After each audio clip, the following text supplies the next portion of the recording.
This channel does not promote any violent, harmful, or illegal activities. All content provided by this channel is meant for an educational purpose only. TV9 বাংলায় এখন 3টে news রুমের সময় 3টে news রুমে আজ studio থেকে আপনাদের সঙ্গে আমি রাজার সঙ্গে নিউজ রুম থেকে আমি মঞ্জিরা।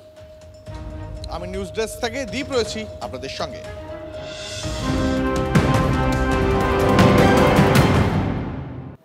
রাজাদ্বীপ শুরুতেই মঙ্গলকোটে চলো, তার কারণ সেখানে তৃণমূলের হাতে তৃণমূল খুন এরকমটাই অভিযোগ।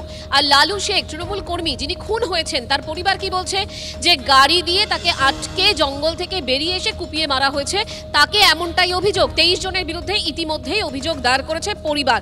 এই মুহূর্তে কি জানতে পারছি আমরা, পরিবার কি বলছে, পুলিশ কি বলছে, সবটাই জানবো। কৌশিক আমাদের সঙ্গে রয়েছেন। কৌশিক,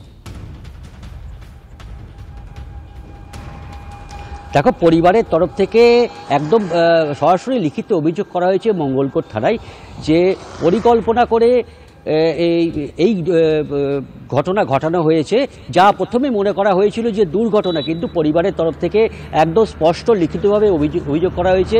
মঙ্গলকোটের বেশ কিছু তৃণমূল নেতা সহ তৃণমূল কর্মী সব মিলিয়ে মোট 23 জনের নামে অভিযোগ করা হয়েছে যে ইচ্ছাকৃতভাবে এই গাড়ির সামনে দাঁড় করিয়ে প্রথমে ধাক্কা দেওয়া হয়। তারপর এই যে পাশের যে ঝোপ জঙ্গল দেখাচ্ছি আমি, এই পাশের ঝোপ জঙ্গল থেকে কিন্তু সশস্ত্র অবস্থায় দুষ্কৃতীরা বেরিয়ে এসে এবং বেধড়ক কোপাতে থাকে দুজনকে, অর্থাৎ মৃত তৃণমূল কর্মী লালু শেখকে ঘটনাস্থলেই মারধরের ফলে তার মৃত্যু হয় এবং যে অঞ্চল সভাপতি সে অজ্ঞান হয়ে যায় এবং সে মৃত ভেবে দুষ্কৃতীরা পালিয়ে যায়।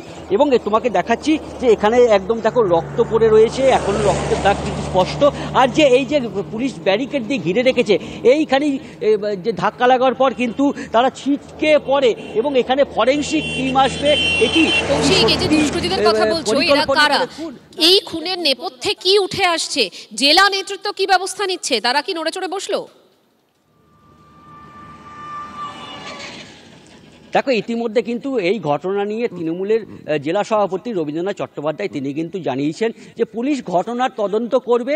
আর এই যে ঘটনার সঙ্গে যে তৃণমূলের নেতাকর্মীরা যুক্ত বলা হচ্ছে তা কিন্তু ঠিক নয়, নেতাকর্মীরা এমন কাজ করতে পারে না বলে কিন্তু তিনি দাবি জানাচ্ছেন। তবু মঙ্গলকোটে যে যিনি বিধায়ক রয়েছেন তিনিও কিন্তু প্রথমে ঘটনার দিন জানিয়েছিলেন যে এই যে আহত তৃণমূলের যে যিনি মফিজুল শেখ, আমরা কথা বিজেপি নেতা জগন্নাথ চট্টোপাধ্যায়ের সঙ্গে, বক্তব্য শুনুন তার। এটাই তো রাজ্যের চিত্র, মারছে তৃণমূল, মরছে তৃণমূল, খুন হচ্ছে তৃণমূল, খুন করছে তৃণমূল। এবং এ তো শুধু মঙ্গলকোটের কাহিনী না, এ কাহিনী রাজ্যের ঘর ঘর কি কাহিনী। আপনি বাপি রায় ইসলামপুর হোক, প্রদীপ দত্ত বহরমপুর হোক, বাবলা সরকার মালদা হোক, সুশান্ত ঘোষ কসবা হোক, হাসা শেখ মালদা হোক, কিংবা এই যে মঙ্গলকোটের কথা বলছেন, গতকাল আপনারা সারাদিন ধরে খয়রাশোল গত দুদিন ধরে দেখাচ্ছেন, আজও চলছে সেখানে বোমাবাজি। সবাই তৃণমূল, মারছে তৃণমূল, মরছে তৃণমূল। এবং মারা এবং মারামারি, খুন এবং খুন খারাপির এর সঙ্গে যোগ্য সঙ্গতকারী হচ্ছে রাজ্য পুলিশ। সেই কারণে রাজ্যে আইনের শাসন নেই। আদালত যাকে বলেছে এই অব্যবস্থার নাম, যে রাজ্যে শাসকের আইন তৈরি হয়েছে। এই শাসকের আইন মানে মগের মুলুক। এই মগের মুলুক থেকে পরিত্রাণ পাওয়ার একমাত্র উপায় 26-এ তৃণমূলকে অতীত করে বিজেপিকে ক্ষমতায় প্রতিষ্ঠা করা। তৃণমূলের হাতে তৃণমূল খুন, আবারও গোষ্ঠীদ্বন্দ্ব, এই প্রশ্নগুলোই আরো একবার সামনে উঠে আসছে। সিসিটিভি ফুটেজ দেখাচ্ছি আপনাদের। পরিবার কিন্তু এমনটাই অভিযোগ করছে, 23 জনের বিরুদ্ধে এমনটাই অভিযোগ দায়ের করা হয়েছে। তৃণমূলের কি বক্তব্য শুনুন। খবরের কাগজে দেখেছিলাম যে একটা দুর্ঘটনায় একজন মারা গেছে এবং একজন অঞ্চল সভাপতি গুরুতর আহত হয়েছে, কিন্তু তারপরে শুনলাম যে একটা অভিযোগ করা হয়েছে যে ভদ্রলোক মারা গেছে তাকে খুন করা হয়েছে ইচ্ছাকৃতভাবে। এখন পুলিশ তদন্ত করে দেখুক কোনটা সঠিক।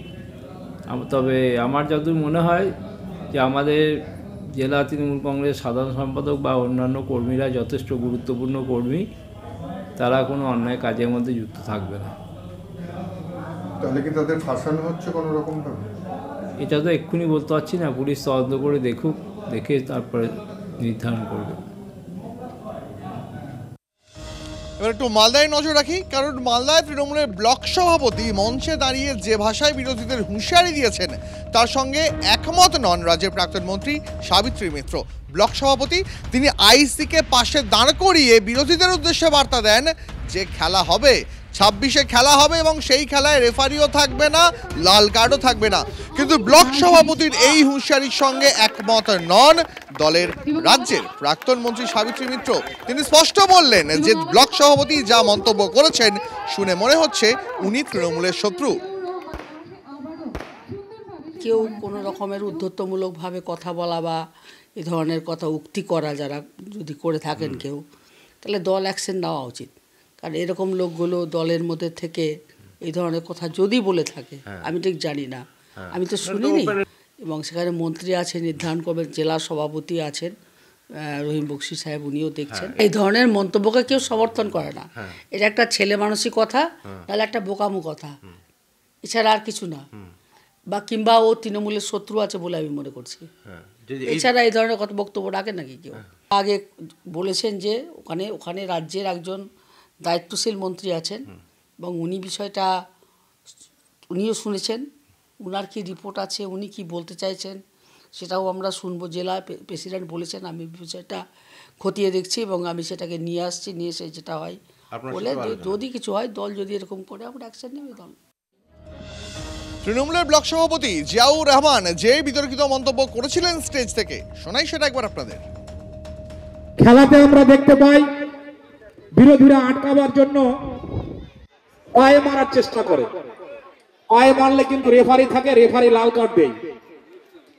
আমি মনে করি সামনে আমাদের যে বিধানসভা ভোট আসছে, আমাদের যে সমস্ত বন্ধু ভাই যারা কর্মীরা আছে তাদেরকে বলবো তোমরাও সেইভাবে তৈরি হও।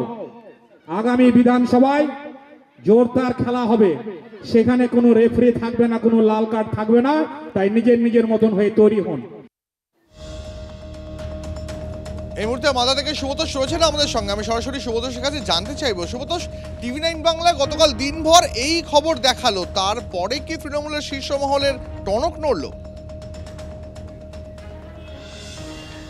হ্যাঁ, একদমই তাই দীপ। কারণ হচ্ছে যে আমাদের খবর দেখানোর পরেই কিন্তু নড়েচড়ে বসে মালদা জেলা তৃণমূল নেতৃত্ব। শুধু তাই নয়, রাজ্য থেকেও নির্দেশ এসেছে পুরো বিষয়টা খতিয়ে দেখার। কারণ সবচেয়ে বড় বিষয় যে সেই থানার হরিশ্চন্দ্রপুর থানার আইসিকে নিয়ে তাকে সেই যেখানে উপস্থিত রয়েছে তার পাশে থেকে এই ধরনের মন্তব্য খুব স্বাভাবিকভাবেই তার এই বক্তব্যে বিরক্ত কিন্তু হয়েছে জেলা তৃণমূল নেতৃত্ব। ইতিমধ্যেই প্রথম সারির যারা নেতারা রয়েছেন, জেলা সভাপতি তাদের সাথে কথা বলেছেন এই পুরো ঘটনার বিষয় নিয়ে এবং খুব শিগগিরই হয়তো আজকালের মধ্যেই তারা বৈঠক করবেন এবং পুরো ঘটনার বিষয় নিয়ে ফুটেজ নিয়ে সেই দিনের ফুটেজ নিয়ে তারা আলোচনা করবেন এবং তারপরে একটি রিপোর্ট তারা কিন্তু রাজ্যের কাছে পাঠাবেন। এবং যেটা বলা যাচ্ছে, যেটা একদম মানে স্পষ্ট হয়ে উঠছে যে এই ব্লক সভাপতি জিয়াউর রহমানের বিরুদ্ধে কিন্তু জেলা তৃণমূল নেতৃত্ব হোক বা রাজ্য ইতিমধ্যেই কিন্তু একটা দৃঢ় পদক্ষেপ নিতে চলেছে। এটা স্পষ্ট যে রাজ্যের শীর্ষ নেতৃত্ব তার বিরুদ্ধে ব্যবস্থা নেবে, কিন্তু পাশাপাশি রাজ্যের শীর্ষ নেতৃত্বকে এটাও মাথায় রাখতে হবে, ব্লক সভাপতি যখন মঞ্চে দাঁড়িয়ে এই কথা বলছেন তখন তৃণমূলের অন্যান্য শীর্ষ নেতারাও সেই মঞ্চে রয়েছেন। আপাতত অনেক ধন্যবাদ তোমার সুব্রতোষ। আসছি পরের খবরে। 24 ঘন্টার মধ্যে 180 ডিগ্রি ভুলবদল, পুরপ্রধানের উপর অনাস্থা থেকে ফের আস্থা তৃণমূল কাউন্সিলরদের। রাজ্য নেতৃত্বের নির্দেশে জট কাটল তুফানগঞ্জ পুরসভায়। কৃষ্ণা ঈশ্বরকে পুরপ্রধান হিসেবে মানতে আপত্তি নেই, জেলা সভাপতির সঙ্গে বৈঠকে জানালেন বিদ্রোহী 10 কাউন্সিলর।